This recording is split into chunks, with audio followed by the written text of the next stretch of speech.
How Quitlantex maintains salvia plants. We trim salvias inside the colder months. Trim it all the way down, trimming away all this heavy stems. If it's a pretty big, we'll cut it all the way down, cut it to the new growth. This is new growth.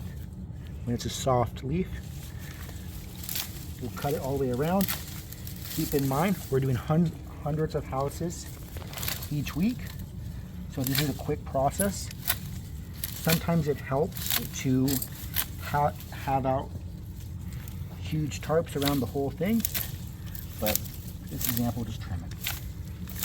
Salvias will come back, but we want to trim away all the woody sections.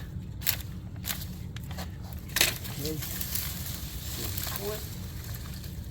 We can get in there fine. We cut it in the colder months, so inside the springtime it comes back fresh, new growth. We're trying to avoid cutting this growth coming out. This will form out.